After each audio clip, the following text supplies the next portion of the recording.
I'm Renee. And I'm Anthony, and we are the voices, healers, and channelers behind Blue Soul Earth. We connect to higher levels of consciousness to bring forth divine energies, to heal and to teach ancient wisdom. These energies that we access from higher dimensions largely consist of the ascended masters that humanity across cultures knows really well. They are many, but they speak collectively as one voice. And for simplicity's sake, we call them our spirit team.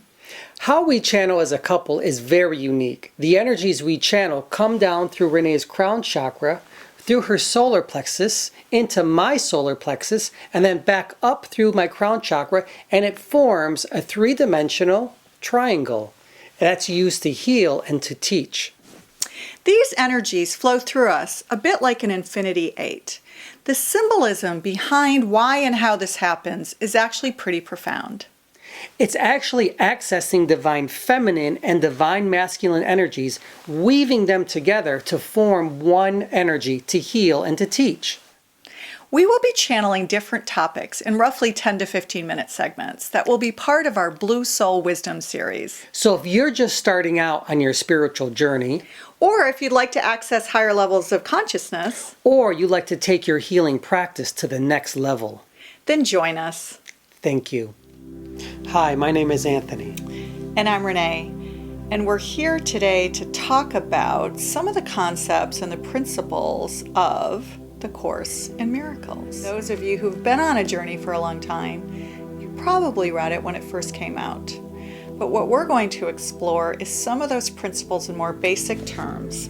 Pam Grout, with her new book, The Course in Miracles Experiment, she kind of rewrites it from a totally different perspective. It's much more informal, down to earth, easy to digest, and quite funny, actually. So we'll read a couple of these principles. We'll bring our spirit guides through to see what they have to say about some of these very basic principles.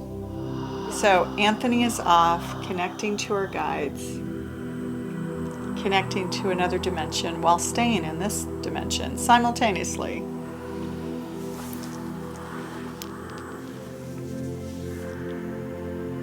It is always an honor and privilege to be in your presence, Gaia. Thank you for receiving us. Thanks for coming through. Those of you who are not familiar with A Course in Miracles, it's a self-study program designed to bring about spiritual transformation. And it made its debut about 45 years ago, so even before our time. Millions of copies have been sold. But for most of us, she asserts, the massive thought overhaul promised by the Course still reads a bit like Urdu. What does it mean that I'm supposed to live in infinite peace? So it is true, while it's an amazing book and full of lots of incredible insights, it is hard to read. I would also argue that the language she uses would appeal to millennials. For example, the first one, new shit has come to light. You can say that again. A Course in Miracles proposes a revolutionary overhaul of everything we now believe. Like quantum physics that overthrew Newton's reality of colliding pool balls, the Course presents an outright challenge to the fundamental nature of reality. What we think is true, even what we call factual knowledge, is the exact opposite of how the world really is. But you know she's correct. Nothing you actually see is real. Nothing that has been said to you is actually real. It is nothing more than an experience that you're having right now on a soul level, a spiritual level. That's what she's trying to say at this point. In order to start your spiritual journey, you must start to turn yourself upside down and inside out. That's where it begins. It begins when you start to step out of your box and you start to realize that everything around you is nothing more than a perception, that what you see, what seems to be real, actually isn't. And that's one of the first and most difficult things for a student to do. You're running energy through me right now. We come through you first and into Him. That is why there are an infinite amount of beings here waiting to speak. Don't get even, get odd. That's number 5. Number 4, fire the negative committee that meets inside your head. I love this. This insistent voice rarely, if ever, stops yammering. It seems to think it's Simon Cowell, that it's getting paid to judge, analyze, dissect, and label everything. Lesson 4 in A Course of Miracles says this: my thoughts do not mean anything. Let's say this: there are many thoughts that do not serve you. Your thoughts truly are not who you are. It is the creation or the co-creation that you produce is what who you truly are as a human being upon this earth realm. Jim Carrey is correct. Fire that voice in your head. There's no reason to have guilt, to have sin, to feel bad about yourself. Those are nothing more than old paradigms, old projections of once who you were that no longer serve you anymore. If it is a Course in Miracles, then that in of itself is a miracle, that you can actually be and get rid of all of these things that you think you are, but you are not. You are truly of light energy. And that is a miracle, because that is who you are. You are the goddess and you are the god, and you are not separate from it. The thoughts that have been given to you from your future yous and from your past yous are things that you can change now in the present. Just like that. Yes, your thoughts are not you. It is how you create yourself.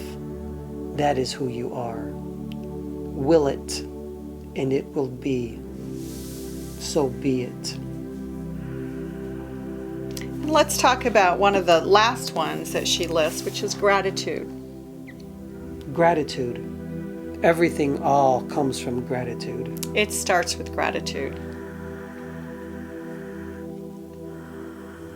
Even when things look so bad to you, have gratitude for it.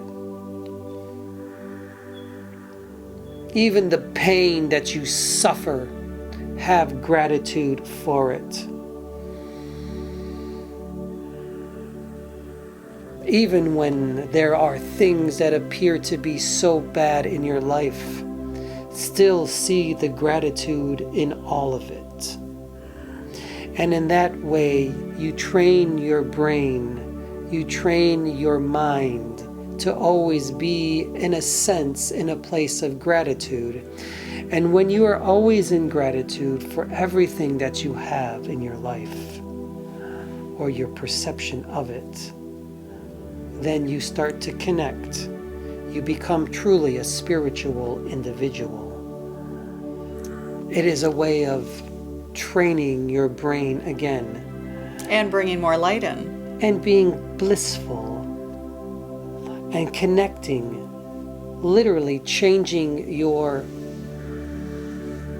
neural networks within your brain to understand that you are always connected no matter what. But in the end, let it all go. And be grateful and have gratitude for all that you have brought into your own life. And there you will see your connectedness to all things. There are reasons for everything. They are there to teach, to show you, to open you even more, if you're willing to do the work. Ego is not my amigo. Essentially, there's two main points here. What I see in the world mirrors what that is within. All bad guys are middlemen employed by the ego to traffic in grievances. Number 2, even though they seem ferocious and real, they're figments. They're not really there. No, but your ego is there to tell you that they are there. You remember we spoke of an energy that you might consider to be dark. This is a part of who you are as human beings. That ego, if you want to refer to it as being dark and connecting to other dark things within the universe, that is why it is there. One day, your species as human beings will no longer have the ego. When the ego leaves, so does the darkness. And the only thing that can shine in you then is love. Actually, love is the only thing that shines in you. It is the ego that just puts darkness there and makes you believe that you are separate and that you are not good enough and that you should have guilt. One of the things that you taught us very early on is that a lot of things that we see as miraculous and miracles are really not. Things like spontaneous remission of a disease, for example. It's really not a miracle. It's actually the brain lighting up and knowing and being aware that it can heal itself.